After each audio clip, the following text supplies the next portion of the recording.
Welcome back to the DJ sessions where we feature the best DJs and producers from around the world. I'm your host, Darren, and right now I'm sitting in the virtual studios in Seattle, Washington, and coming in from, Coke Beaks, where are you coming in from today?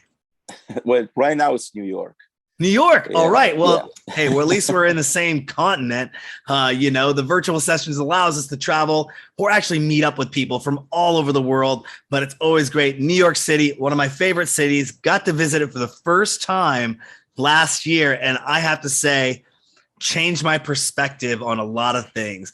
I'm from Seattle, Washington, and I should have traveled a lot more in my youth, but I'll tell you what, that city, when they say it's a city that never sleeps, it's a city that never sleeps. When they say it's one of the greatest cities on the planet, it is one of the greatest cities on the planet. What put things into perspective for me was realizing that our downtown area that I live in the heart of downtown Seattle, basically from one end of the town to the other end of the town and both ways, sideways, is as big as Central Park. Wow.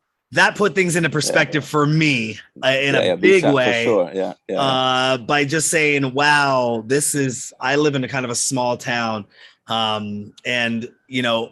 big town, big on the map, but small in size. And so thank you for coming on the virtual sessions today. Really appreciate it. How are things back there in New York right now? Well, it's an interesting time because for me, the first time when I was here was in 99. So I experienced the whole shift from like the old school music industry to the internet when it came in from Napster, iTunes, and all that kind of stuff.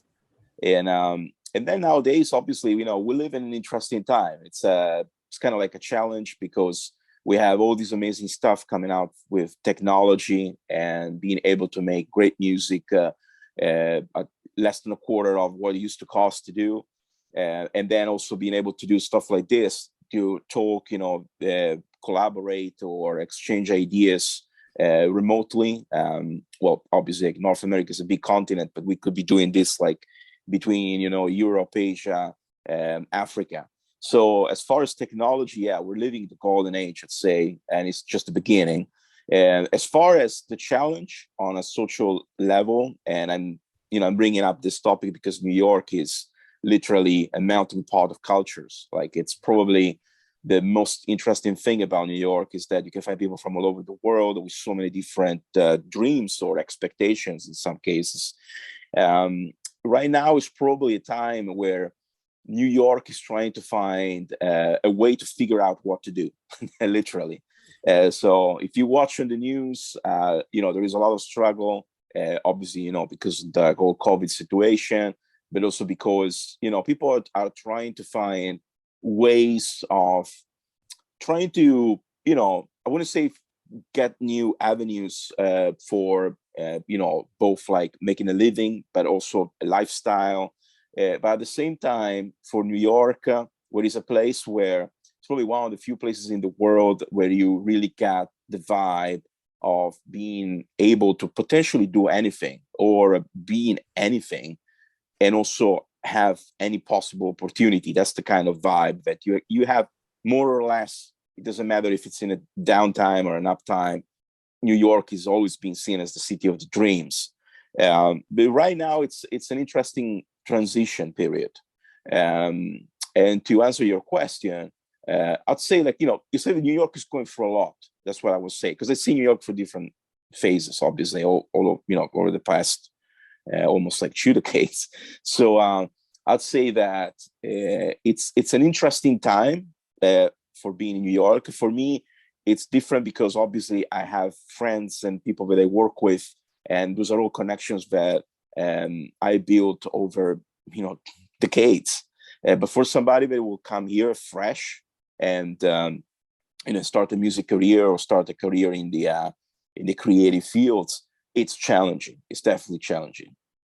Yeah, and so you've been there almost. You were there 20 years ago, roughly. You're back there again. Starting from the top though, in your type of music, what you produce, how would you describe your music in 3 words? What would you call it? And is there a center or is there a gravitational point towards what you're looking to create, or are you kind of the pioneer of creating what you're creating? If you had to describe your music in these 3 words, and is it something that's affluent in New York? What you're making? Like the whole cookbeats thing, I can actually be described in 1 word, which is freedom. Freedom. That's all about, because I come from, I started to do music in '96, so it's a long time ago. Mm-hmm. And I come from primarily 2 scenes, but they were both underground: the punk scene and the rave scene, and they were both extreme. They were extreme in your lifestyle. So my mindset, and still is nowadays, obviously, over the years, I don't feel anymore the need to prove something or to be like aggressively being a rebel. But obviously my attitude in the way I make the music, my creative process and everything is about freedom. And freedom to me is the ability to express yourself, but don't necessarily being stuck in one genre. For me, it's a little bit easier than for a singer, because a singer or a songwriter, they'll have to use words. For me, it's music. And even when I work with a songwriter or with an artist, and I produce music, which is what mainly I do. I rarely write lyrics. It's more about the music. It's a very abstract part of a song. Like music, apart from the rhythm and the melody, it's made of sounds that trigger emotions and feelings and memories, right? So it's very abstract, right? But at the same time, in the way I make the music and in the way I will describe my music, I will always think about something that wants to bring a message of freedom in many different ways. Sometimes it could be freedom as just like, I want somebody just to have a good time, and I don't think about standing into a structure. Like a lot of the music nowadays is thought and created thinking about, okay, I want to go into this direction. To me, it's about a challenge. So the artists that I work with, when I get hired as a producer, when I go in the studio, which it could be like, taking care of the whole production session, or maybe just coming over and say like, I'm going to actually just do the piano, the guitars and play the parts. Whatever I do comes into place when they think I can bring something to the table that will make them do something different from what they're already doing. Or maybe they're stuck and they're doing songs that they all sound the same, and they need somebody to think outside the box. And I don't think outside the box in a forced way. That's just the way I am, which is good. It's practically completely opposite of people saying you should do music like you do hip hop. You should sound like this, and that. I can do that, but I need to force myself to do that. And I used to do that as a work commission. Work for hire stuff, like purely work for hire, like being a session player and stuff like that. But right now, more than ever, there's so much music around. There's so much art that is actually, for me, it's an advantage, because if you are yourself, it's a little bit weird, a little bit original, that will help you. So for me, over the years, the fact that so much music came out and so many people started to do music, for me, that even if I try, I can't sound like somebody else. All this came into advantage. So all this because, again, like, to me, music is not fun if there is no freedom. And if I'm not having fun, then it's not anymore a creative, a creative process. And obviously, just to close the parentheses, music is not just like any other job, you know. So it might happen, it might not happen. Like some people get famous, some other people don't get famous. We're still making a good living. The reality of facts is that you're dealing with something that it's personally linked to you. You can't fake who you are, basically. And with that freedom, I think this leads right into your latest EP that you just released, titled "Techno is a State of Mind." I mean, I don't think there is a better catchphrase towards freedom that letting you know it's your state of mind. It's you are allowed to come up with what you are envisioning it to be. It's a state of mind. You put yourself in that state of mind. And that was an awesome release, by the way. And just, Thank you. want to get your thoughts behind that. Does that echo in that ring of freedom, that term freedom, to have freedom to get your own state of mind going? Is that what the inspiration was behind that EP? Yeah. So, well, Techno State, I had the idea of doing a project called Techno State of Mind for a couple of years, but I don't want to force things, and especially because it's my personal project. I have the freedom of kind of releasing whenever I want. So in 2020, when the whole COVID thing started, I remember when it kicked in, it was in March. I was actually, in New York, and I was coming back from a trip in Mexico. So I was all over I was traveling. And when the whole thing started, everybody thought it was something where it would be a transition. But then I kind of like thought, this is not going to be a transition. This is going to last for a while. And it's going to change the way people experience, not music, but socializing. Because music is social. Like, music is nothing without society, Like, you can make the most amazing music in your bedroom or at the Abbey Road studios. But if nobody listens to it, you're doing music for yourself, but you're not manifesting anything, Like, you need to have, like, music is a living form. It's so abstract too. Like, it's not like a painting or a movie. Like, everybody feels music in a different way. Therefore, music itself is a state of mind. But then, why techno? So basically, what happened is that in 2020 in Europe, there was a small renaissance of the rave scene. And I'm not talking about illegal raves, which are the ones started in the 90s, but actually legal raves. By rave, the concept of rave is that usually people go to a rave to do whatever they want. It's a liberation, right? It's a place where you go, and usually there is extreme music, like drum and bass, techno, or maybe like some dark goth industrial music, right? So that's a place where certain type of people that have a very open mind want to go and feel not judged and be free, therefore, okay? So that's the idea of rave that people have. But in 2020, the most rave thing you could do was just socializing. So it wasn't taking drugs. It wasn't like doing any extreme sex. It wasn't that. That's like the typical rave, or like certain venues in Berlin, in Germany. But for people, it was already something extremely unique just to socialize. And what happened is that I used to do, or still do, occasionally DJ sets for collectives of DJs like Rave Events UK, which is in London. I did a remote session for Virtual Berghain, which obviously has people that are fans of the Berghain Club in Germany. All these things came together. And at the same time, I have a distribution deal with Orchard, which is distributor for Sony Music. And I was having a chat with my management, and they were saying, like, you should do like a documentary about like what you do, like just going around, because I rarely do play on big stages, like big festivals. I did that, but I'm not like, the guy that goes like to, like 3,000 venue club or anything like that, but I used to do a lot of like underground raves, a lot of like, small clubs, festivals, obviously. So what happened is that I thought this could be the perfect situation to document me going and performing and meeting people that are involved with the rave scene during the pandemic, in a period where in Europe there was actually no restriction for traveling. So that kind of like, happened perfect timing. So I got a friend of mine, another two people, videographers, Misolatic Records was involved. And there was a bunch of like people investing in the project and just getting together, videographer. And then obviously, I was just traveling to the gigs. So I went to Amsterdam, UK, Denmark. And there's a documentary. It's about like 18, 20 minutes long. It's called Techno as a State of Mind. In the documentary, you can see little snips of like little clips.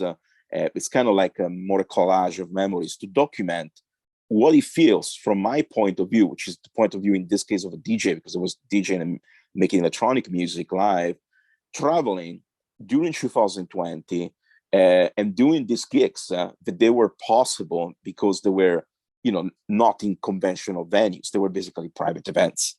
So all this was happening, and that's how I thought a title, techno is a state of mind, will be perfect because I am doing techno, and this could be the perfect situation to document what happened, both as a challenge of like seeing how people socialize differently, because people in Denmark were completely different.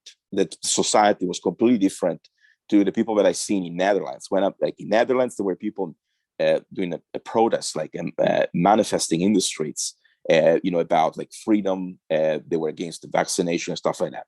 In Denmark, it was like 2019, as I used to say, like nothing happened. And they were like really, really super liberal, like no masks, nothing. In UK, it was strict, and people were checking on everything. And the only person who would be able to, bring down the mask was just the DJ. So, and the people on the stage, basically.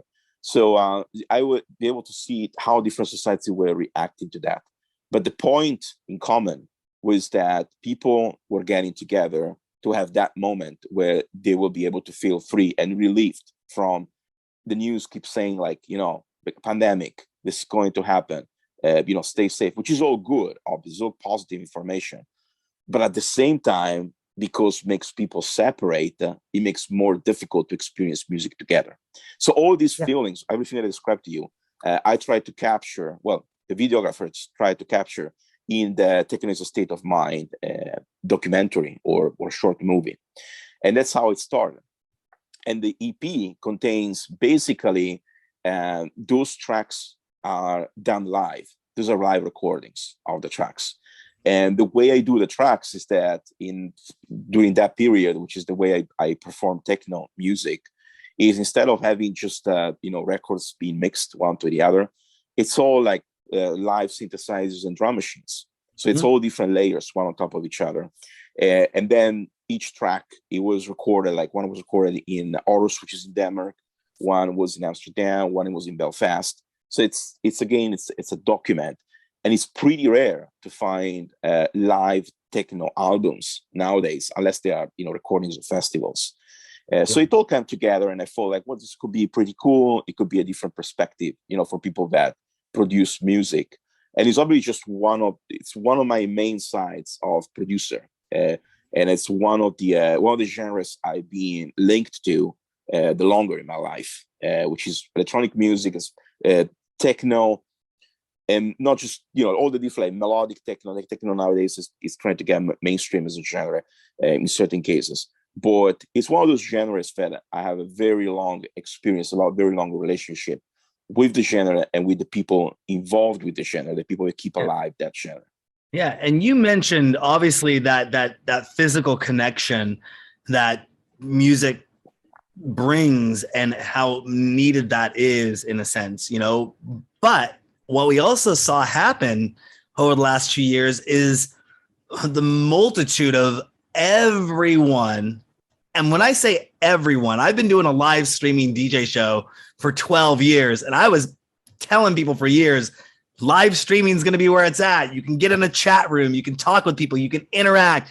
And up until 10 years ago, I would go into people and say, oh, we're a Twitch featured partner. We're a live streaming DJ show. And people would say, one, what is Twitch? Two, they'd say, why would I want to watch a DJ perform live on a computer? I'd just go to the nightclub and I'd watch them in live. And when we saw everyone in 2020 jump online and start streaming, we're talking everyone, not just the underground movement. There wasn't here it started small and it blew up. It was everyone jumped online. How was that transition? And how did you adapt to that transition of an online? I mean, obviously you were right there in the beginning doing something still in public. And then all of a sudden, boom, now I got to go online. And I know that you do have a podcast series that you do. We'll talk about that in a little bit, but just what was your transition like going from, primarily doing live shows, doing in-person shows to now I'm strictly stuck to an online environment? What was that transition like? Yeah, well, I mean, for me, again, being a person, like I'm used to challenges, right? So I'm used to the situations where it doesn't matter how hard it is, I want to do something and I'm going to do it. And when it comes to music, to me, music it's a need. Like I do music anyway. Like even if I wasn't, getting hired to produce an album or to sell, a song, I would do it anyway because I like to do it. It's a need that I have. So if I have that need, I'll always find a way to satisfy the need. It's to me, it would be impossible to stop. And if the need requires to become more technological and to educate myself, sure, I'll do it. I mean, it's like it's like if you are in the 80s and you refuse to acknowledge the existence of synthesizers or drum machines, I was just gonna right? say, yeah. So, like, I mean, if you like for example, I do, and I'm gonna do this year, like old school DJ sets, like that I used to do, like in the early 2000s or in the 90s with the vinyl records, right? Vinyl records and maybe a drum machine, but just vinyl records. Now, if you want to keep doing vinyl records, it's fine. There's plenty like of great DJs. There's like Ricardo Villalobos. There's plenty of like great DJs that are still using vinyl. Jeff Mills, if I think about the Detroit techno scene, but they still acknowledge that there's computers. You just you purposely don't want to use it. It's fine. You're making a choice of saying, I want to do this because this is me. Okay, for me, I don't identify myself in a medium. I mean, I can make music with a phone. Like I'm lucky enough to being able to just be creative on 360 degrees. And at the same time, I'm not, when I do something, it's not that I have the expectation of thinking, oh, I'm doing a song on the phone. Is it going to be good enough as a song on a laptop? I don't know. Like I'm just going to use it. And then there's going to be two opinions. My opinion saying it's good or not. And then I'm going to throw it out there. And if people likes it, good. If you don't like it, well, I mean, I keep it for myself. That's the situation. And obviously, if somebody hires me to do an album, which like in February, going to be in London recording in the studio with a few artists, I'm not going to show up with the phone, obviously. I'm going to be like, okay, I'm going to use, Pro Tools. I'm going to bring my beat making, my machine, all that kind of stuff. Because there is an expectation, okay? And I'm still going to be free, but creatively free, but I'm not going to be, again, bounded by the medium, which is the machines or the softwares and stuff like that.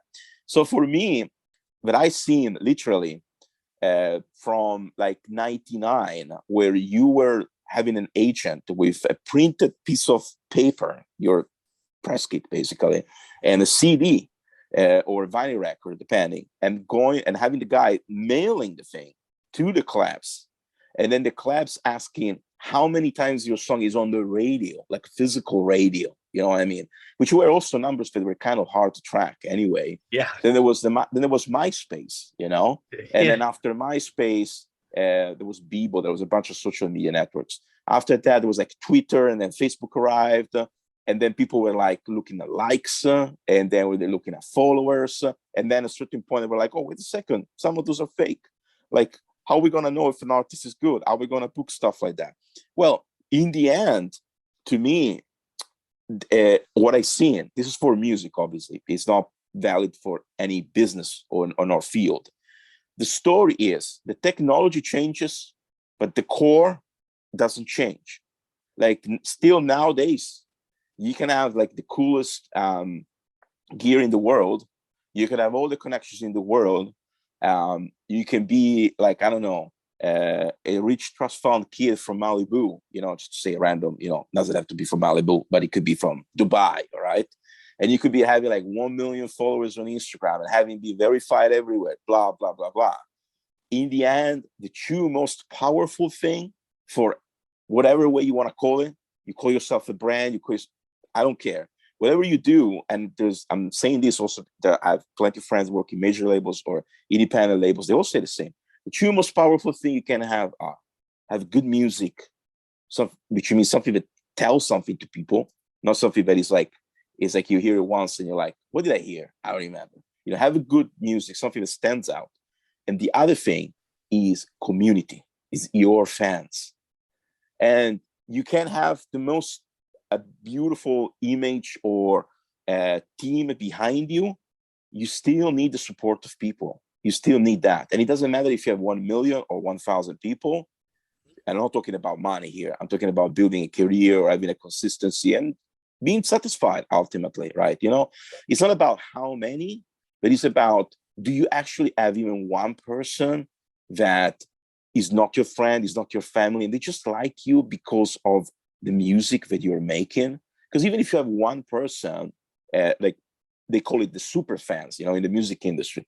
If you have a super fan, that means that you did actually make an impact on somebody that you don't know.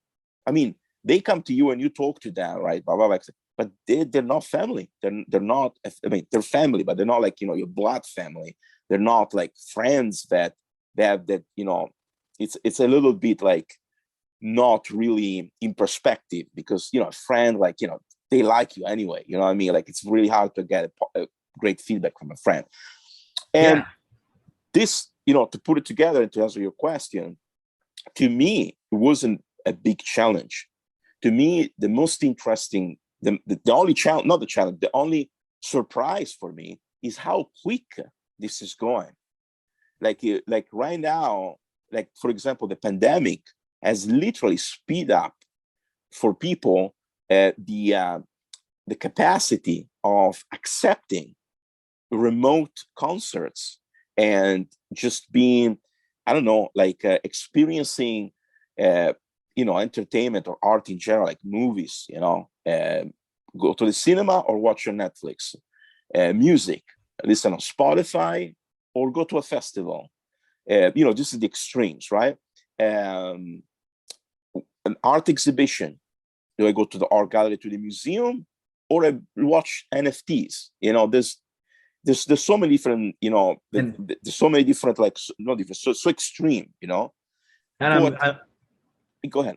I was going to say, I'm glad you brought that up, because the direction you're going kind of leads right into my next question is, yes, everyone jumped into this online live streaming, but it's still a 2D environment. We still look at it on a screen. We still see it 2D. When I put my hand up, I'm thinking like, this is my screen. I'm watching here. I'm watching on my computer. But what about the advent of VR and AR coming into place? I mean, we're right on the pulse of this. We're creating and building our own virtual nightclub right now that's in development, so that we can have people come in and have a 3D experience and tie that 3D experience in. Like you mentioned, NFTs. Why go to the art gallery? You can come to our nightclub and we can have a gallery in the nightclub of the NFT artwork that's on the walls, and curate that gallery once a month and swap out those NFT, and actually be a place where people can come and say, I want to buy that NFT that I saw in this gallery, in this nightclub, that I'm watching a live interview with Darren from the DJ Sessions and Coke Beats right now. And as they walk around the club, they can be like, oh, that NFT is awesome. Or, oh, wow, I'm going to check out that other past episode. Or I'm going to schedule this and buy a ticket to watch the live performance of Coke Beats in the nightclub. And we're now booking you in a virtual sense from New York, or like you said, Amsterdam or Dubai or wherever you're at in the world. There's some really cool stuff we're working on for our nightclub, by the way, that nobody has, that we found in the world. But we'll get that out in 6 months to 6 months. We're looking to let it out. But that experience of going online, and you're right, that catalyst that needed to happen for people to consume or make it a norm, that, oh, I could watch a Netflix, I could watch that, or I could jump in my VR headset and go into this nightclub, or at least even just go to that 2D experience and say, you know what, instead of spending an hour binge watching my favorite show, I'm going to watch this live interview over here, because now my consumption is higher. Because the whole program into that, I was talking about this right early on in 2020, was that we saw a creator content jump in the world of 60 to 80% of anyone that was producing anything out there, whether it was art, music, whatever. 68% of the artist community of the world jumped online because they had no physical place to go to do anything. And we saw a 60 to 80% jump of online consumption also happening, of people saying, I'm stuck at home. What am I going to do? Well, I've binge watched everything on Netflix. I'm sick and tired of looking at Facebook and Instagram. What am I watching now? I'm going to watch something. But I also predicted a 60 to 80% drop of all those content creators that got online, they kind of jumped into it and went up, and like normally there's a progression, like a normal flow of things. This kind of hit a wall and jumped up and went over. And no matter where you were at on that scale is where you were going to be. If you were a big name artist and you start out, you're probably going to have your following because you can push a couple buttons to your socials. If you were nobody and nobody knew who you were beforehand, you're trying to fight with that audience that everyone up here is trying to get. And it isn't just your best friend at the nightclub next door to you. This is the top people in the world saying, look at me, look at me, look at me, look at me. You can't watch 10 different things at the same time.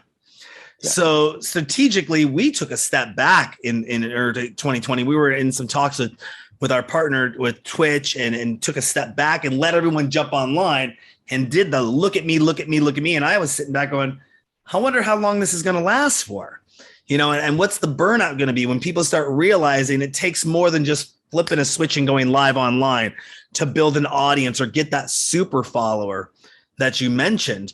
And now you see everyone going back to the physical world and you see less and less artists live streaming.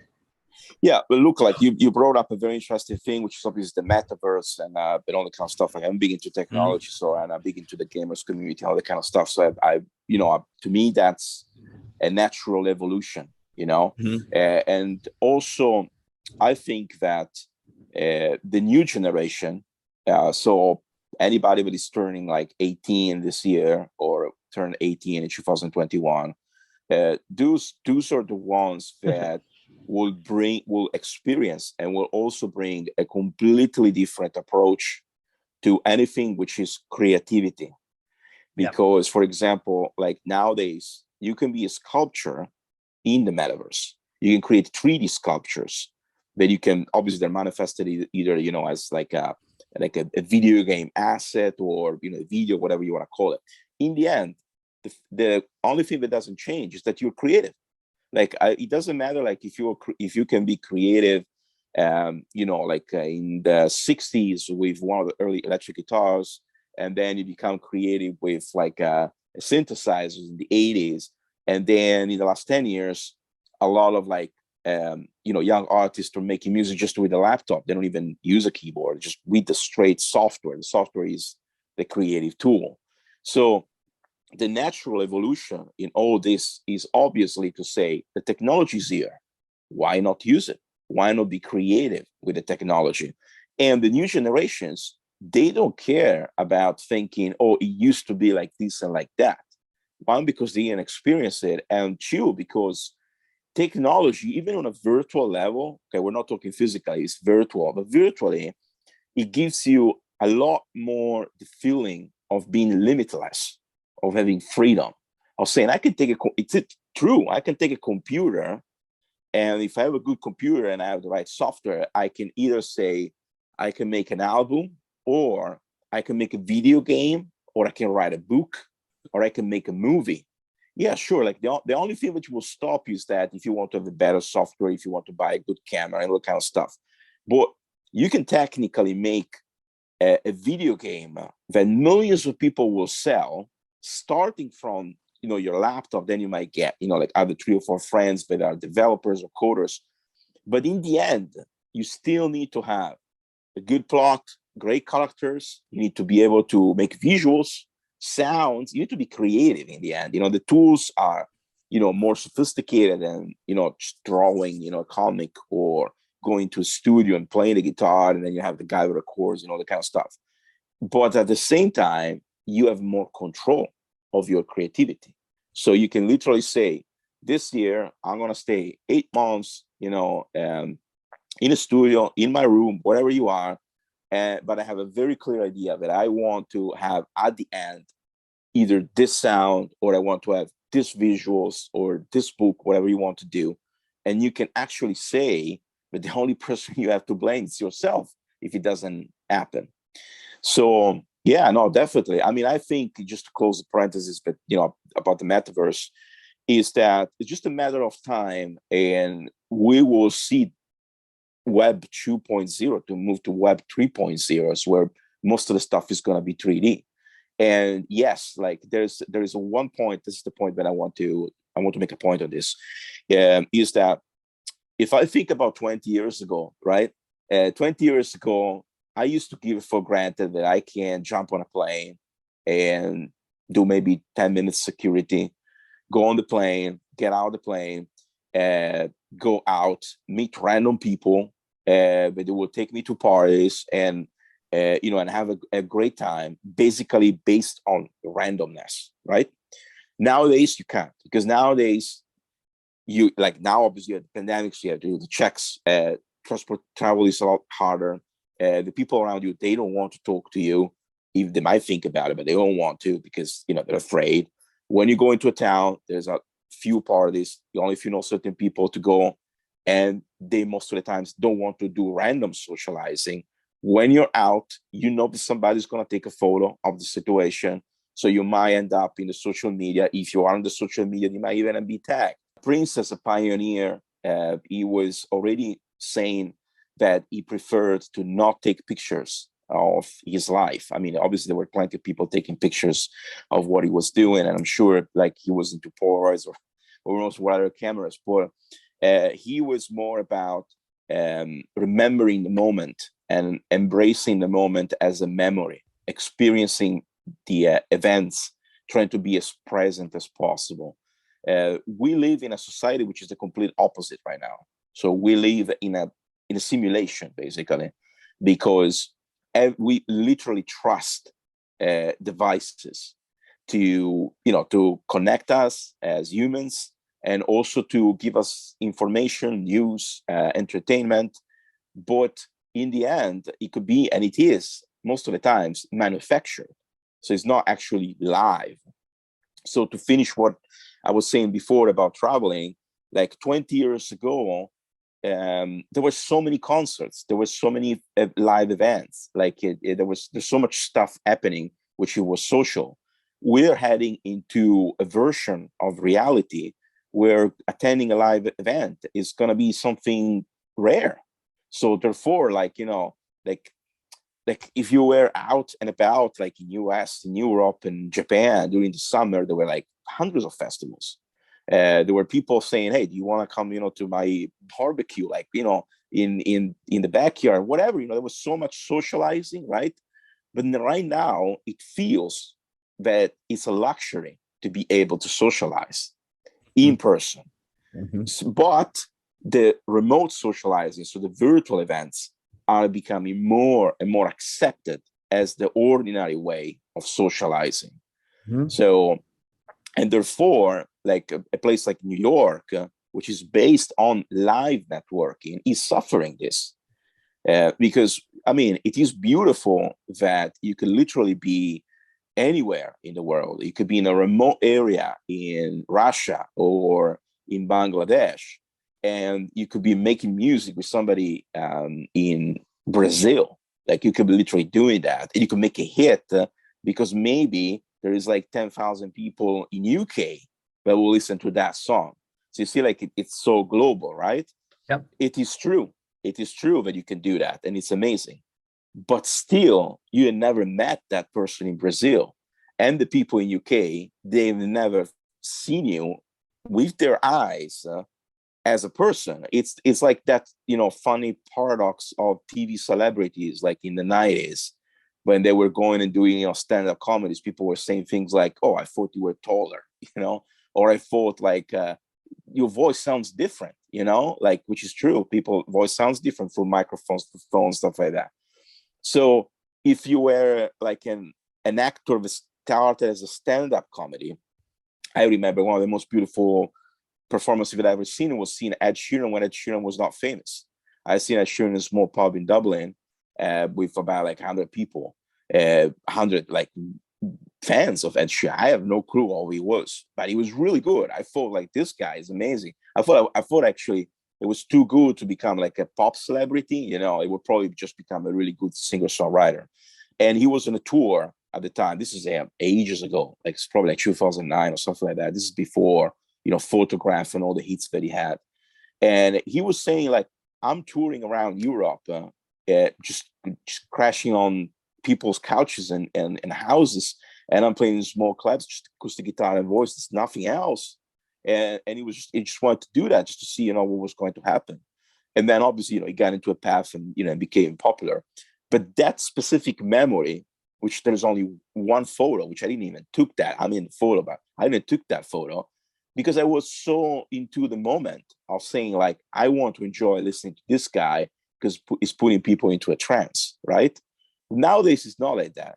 Nowadays, it's like people don't even order takeaway if they don't know the reviews and hadn't watched the YouTube videos of a local bakery. So if you're not on Instagram, you're not on Facebook, you could be making the best food in the world. People will not trust that. Maybe you're gonna have a few people that are gonna buy there because they tried it before, but they're not gonna trust it. So the world we're living here is the world of the preview, the world of feeling the expectation, which is the complete opposite of before, where it was like, I just want to have a good time, and I'm going to go out. I don't really know what's going to happen. Like, I heard this guy may be good. I heard like, this dancer, this theater company, whatever, it's good, like Broadway, like Broadway musical starts off Broadway. It's all live, right? And now with the metaverse, we're shifting and we're living in a situation where it's more valuable to spend $100,000 in a tiny NFT than actually owning a Picasso physically in your house. It's a shift. It's a mindset shift, because on internet, real or not real, whatever you're doing, it's public. And some people will buy into it. Some people will love, and some people will hate what you do, but you can't ignore it. You can't ignore the present situation. So, and talking about influence, there obviously the public has now a say in influencing to make or break something. You could have, like you said, the best restaurant or the best bakery on the street corner, and you believe in it, your family believes in it, everyone that works there believes in it, but the public could come in and just say, no, it's not, when it really is, and destroy it online or bolster it or make it that influencer status. And businesses and brands and artists have to be aware of that and kind of manage that online image or online persona. And that's something that, in the daytime, we wake up, we do our job, we go to sleep. Nothing happens till we wake up tomorrow. When it's online, it's 24/7 all day long, and it's out there forever. You could have a good run going for 10 years, and then all of a sudden somebody comes in line and says, nope, I had a bad experience. This place sucks. They even go to so much of saying that in the metaverse, one of the things they're concerned about, and this happens in social media as well, is people targeting people just to get their pages banned or get them shut down online. Like I could be a character in a world, and somebody goes and flags my account, just because they want to. I don't like it. Guess what? I don't like it because I like this other artist. Because I want this other artist to be famous, I'm going to go over here and maliciously target this person and flag their page. Absolutely. To say, I'm going to flag them to get them shut down. And the artist has no control over that, what the fan does, because of their love for the artist. And they would never condone that behavior. But this fan thinks they're doing good because they're a fanatic, and I'm helping this artist out by flagging this artist and shutting that other person down. And you have these, people with Instagram accounts are like, all of a sudden I'm not going anywhere, or my account just got shut down, or this happened. And they're like, why did this, or I posted something that I thought was funny, and now it got flagged, and now I'm banned from posting because somebody out there maliciously went and did this. You see this, the phenomenon called hate following online, and that blowback of the culture as well is happening. So influence online has a huge part, and if people aren't making that part of their strategy moving forward and understanding how that works, I think you're right. I think when I was pointing earlier, you were saying 18-year-olds can get on a computer and do it. I think we're going to start seeing younger kids. I think we'll start seeing 13-year-olds or even 10-year-olds that can go in and play Minecraft are going to literally start picking up programs like Unity or Roblox or Blender and they'll start making their own video games. They'll start making their things from the ground up. So where you and I were 13 years old, I mean, we were playing on Nintendo, but we couldn't go program and make a Nintendo game. You know, for us to make a video game in our teenage years and be able to distribute that game and possibly have millions of downloads, Yeah. we didn't have anything like that. I mean, Yeah. so you have it from creation to distribution all in one, and people can become overnight successes and overnight, and that's just the norm. Yeah. I mean, but the very interesting point, about all the cyberbullying and all that kind of stuff. So the new generation has like most of the new generation has an approach that I think is going to be taken over. I don't know if it's going to be mainstream, but it's going to be definitely a big part of the present, this year, the future. It's already kind of like taking over. And for me, that I'm all about, freedom, and I'm all about saying, I don't care about what people say about me, like, I mean, in entertainment in general, for me, it doesn't really touch because I'm not a solo artist. So I'm not like out there saying people criticizing my lyrics or stuff like that.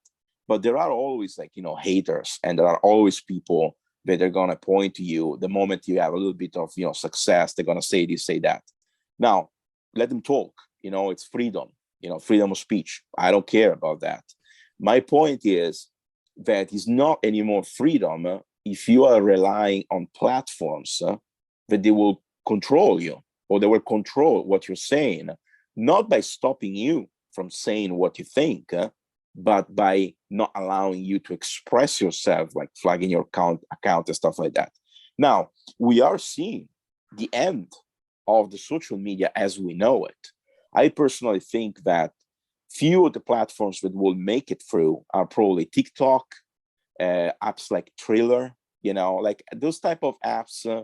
They don't have, they don't really, you don't really care. You can care about the followers, but you're so focused in the content, right, that you're not going and scrolling through posts, where you have the text, and then people can say, oh, I'm going to mention you can duet, you can do a duo, duet on TikTok, but you can't mention somebody in the history because there's no history on TikTok. That's an example, right? Because the whole point is that in the moment you start to become really serious, and it's like you start to give a lot of value and like to what you're doing, and you're like, oh, wait a second, I'm putting on myself, I'm exposing myself, I'm telling about like my story, like I'm being biographical about what I'm saying, all this kind of stuff, right? When an artist comes out like that, what they're doing right now is that they're going to have their own website, because nobody can shut down your website. They can shut down your domain, but they will not take control over your content. And metaverses, they're amazing. It's an amazing thing. It will come a time when each government will have to regulate a metaverse. Same thing happened for Facebook, for social media and stuff like that. Same thing happened for music, like when, like if I take a genre like hip hop, like radio stations, they didn't play hip hop like in the 80s or in the 90s because it was the music of the streets. It was not cool. Like actually, like people like David Bowie pointed out that MTV had less than 5% of the videos that were from, not standard Caucasian people. There was no music, no South America, no African American, no hip hop, no Latin music. It was just like standard, like adult oriented rock and stuff like that. This is David Bowie, by the way, saying this in the 90s, right? I remember that. So, I remember that interview. yeah. So now what you're getting is that you have the same situation, right, happening, and saying like maybe TikTok is discriminating, maybe go to another app, right? And you can tell the age of a person by what they ask you. If somebody asks you, are you on Facebook, it's going to be somebody older than somebody asking you, are you on Instagram?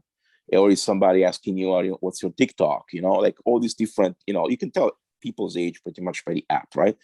But the problem is, and it happened, that if Instagram has downtime, it happened like, I think it was like 3 or 4 months ago. I think Instagram went down. Instagram, Facebook, WhatsApp went down for like 8 hours, right? And influencers were panicking. They all moved to Twitter because Twitter was still on because it's not part of, the Zuckerberg companies, right? Or whatever you want to call them. But what about if Twitter is down too? That's all because you're like, people are investing so much time trying to have a status in an app rather than having a status for themselves, because that's the whole point. Like one of the most difficult things you can do nowadays, if you're an independent musician, and it's also one of the most valuable things, is to be able every single day to talk with at least 5 people, even online, it doesn't matter, but talk with 5 people that you don't know. If you were in the 90s, you had to do the same, but you were doing it in the streets or in the studios or in the venue. And if you were not doing it, your manager was doing that for you. If you were not doing that, there's no way you will even tour a state like in the United States, or you will be popular in London or whatever you are. So the same thing now is online, but it's not one person per day. It's 5 people, 10 people, because obviously you're not seeing face to face. You might be in, sending a message or stuff like that. Now, to close the thing about, because it's a very interesting topic, the one that you brought up. It is true, yeah, for sure. Like, there's gonna be people like bullying each other, or trying to bring them down, etc. But it's also true that if you are smart enough, you can find a way to have a consistency and having like kind of like a reputation online where nobody can touch that. Like if I go on a website of an artist, obviously there is a social media links, but on the website, I'm going to have the biography, the photos, and the music, right? And the music videos. That's what I need to know. I don't need to care about, like, I don't need to have the artist coming and commenting about politics or religion. I just want to listen to music. Like if I go and watch a movie, I don't want to be bothered by knowing what is the political preference of the main actor. I don't care. I don't want to be a friend of the actor. I want to see the movie. And if it's really like, bothering me, the movie, then it's because the director and whoever wrote the plot have something to tell me. The actor is just doing an interpretation of that. But nowadays, people that are kind of like on the surface, like, people that are in between the new generation and the old generation, right? The millennials, or people that are like, our generation, or close to our generation. I don't know what is your generation, but I'm just like generalizing, right? So all these people, right? They are the people that I describe myself being part of the people that they experience the transition. And when you experience a big transition like this, it is inevitable that sometimes you think about, I don't know what to do. I don't know who to listen to, right? You know that if you're going to have a physical chat, or even a chat like this, because we're not physically present and talking, but at the same time, there's nobody censoring or like, because you're going to be doing the editing, which is fine. But I'm saying, like, right now, we're just talking about stuff, right? Yeah. So it's a lot harder to do this in 5 lines in a post or in a Twitter or in mentioning people on a history. So to me, if you're saying that the reputation of a restaurant is based on the reviews, well, I kind of have to accept that, right? Because it's a business and I'm selling food. I'm not like selling like a video of me, or a song about me. But when it comes to art, you can't have like a review or a post saying if that's a good song or a bad song. This is not such a thing, Yeah, for you, if you want to express your opinion, and it's a forum, a blog, and you're like coming out to say, this song is crap, okay, cool. But the final point is about, the music and about, the bullying and all that kind of stuff, is ultimately we are still ourselves in a virtual world or in a physical world. And depending on the situation, we do have control over what people, over what we say. Then we don't have control about what the people are, saying about us and stuff like that. We can't help people to like or hate us. It will never happen. We can fake that. We can fake and say like, oh, look, we have 1 million people that loves me. But in the end, like the real, like in music, careers still matter. Like, you want to be here like 1 month, 6 months, or you want to be here in 10 years? Do you want to make a living or try to make a living, or you're just doing this as a hobby? If you want to make a living, you need to build connections. You need to work on relationships, and relationships take time. Absolutely. Absolutely. I don't think you could have said that better. You know, lots of information dropped. I'm sure we could be going on and on for hours and hours. I know we're going to do a follow-up with you.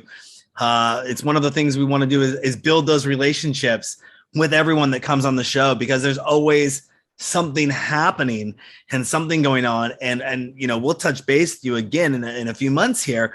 But before we let you get going, is there any last final words you'd want to let our DJ Sessions fans know about? Any words of wisdom that you could give them, maybe for up and coming producers or just fans in general? Anything you'd like to talk about?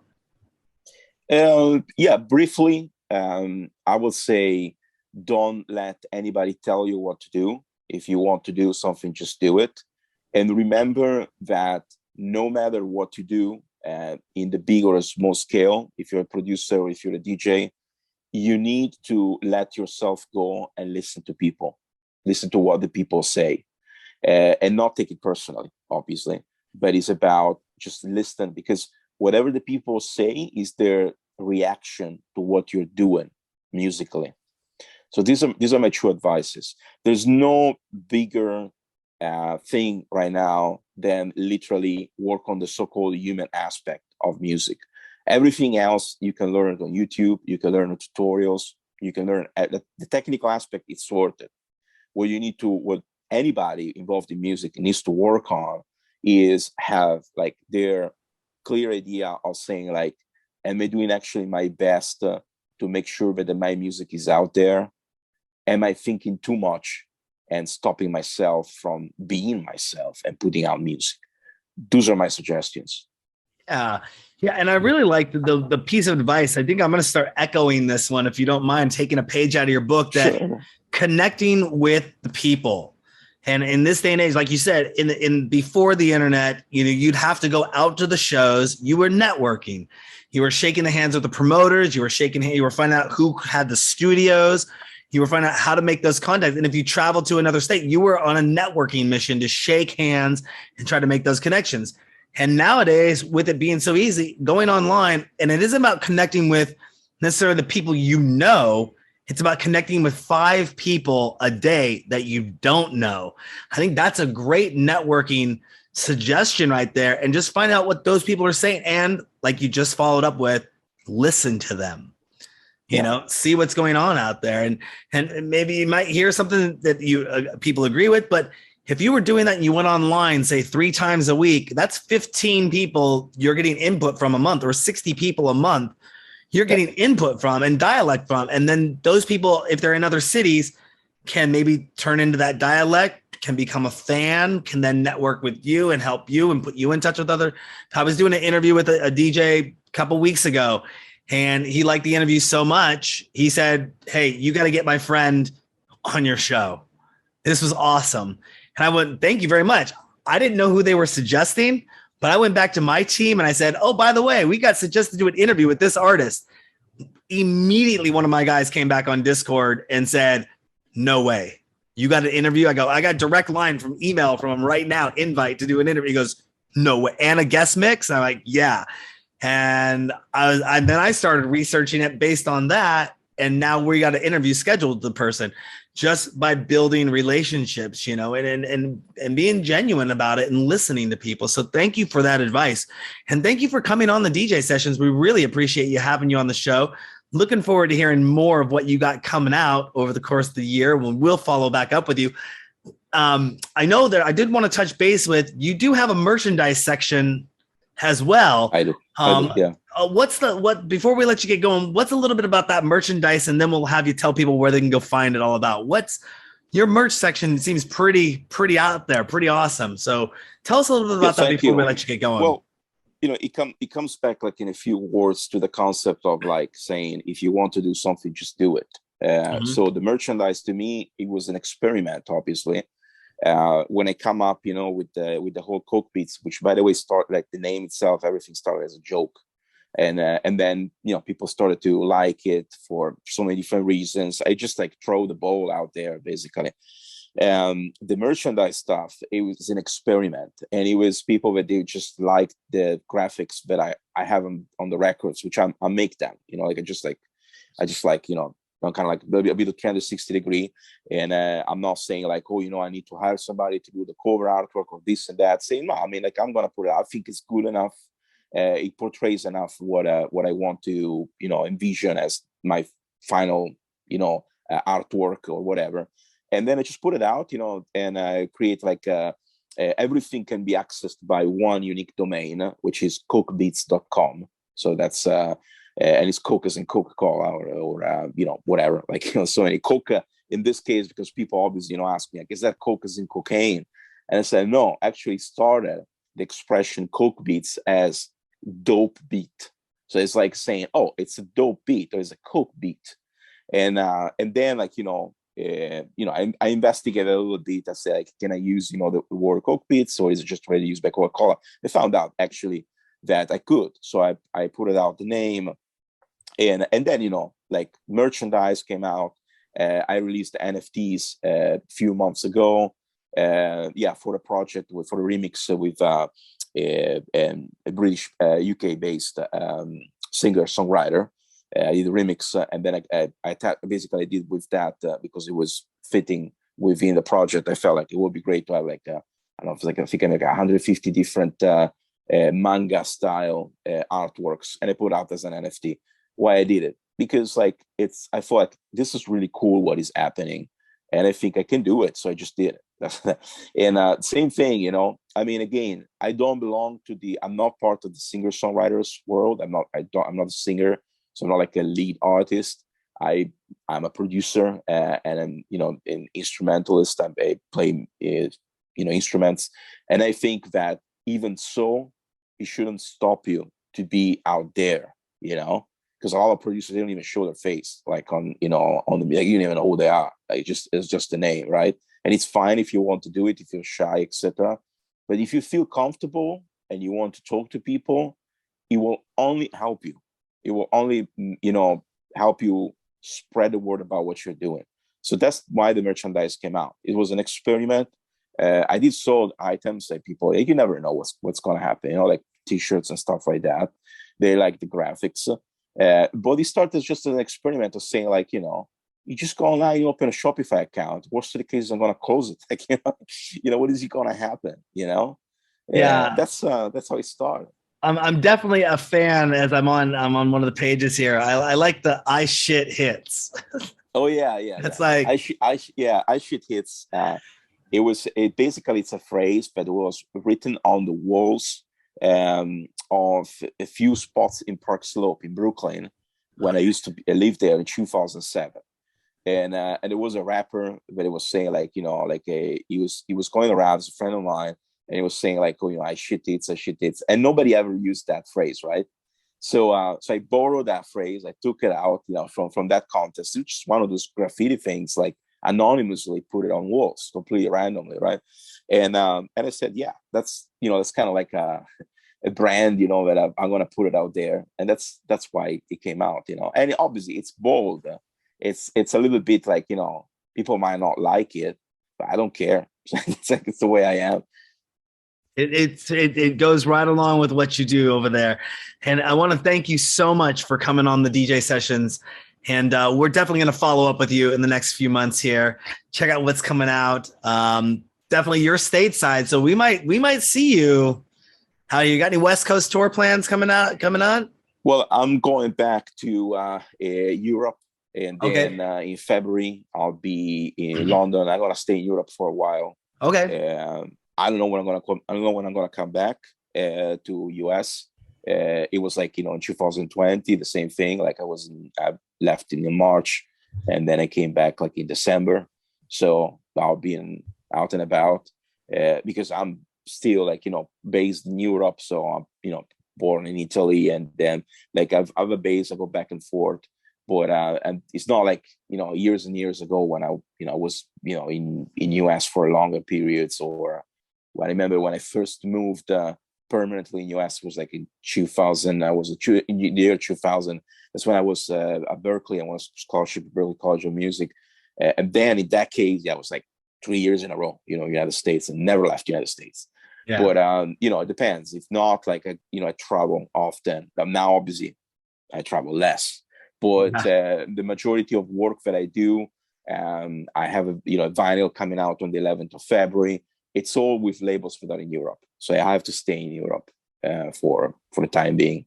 Well, yeah. Oh, I was going to say, we have plans to be over there for ADE. We have plans to be over there for Sonar this year, working those details out. So we will be over on that side of the pond this year. We got some big things happening with the DJ session. So maybe we connect when we're over there.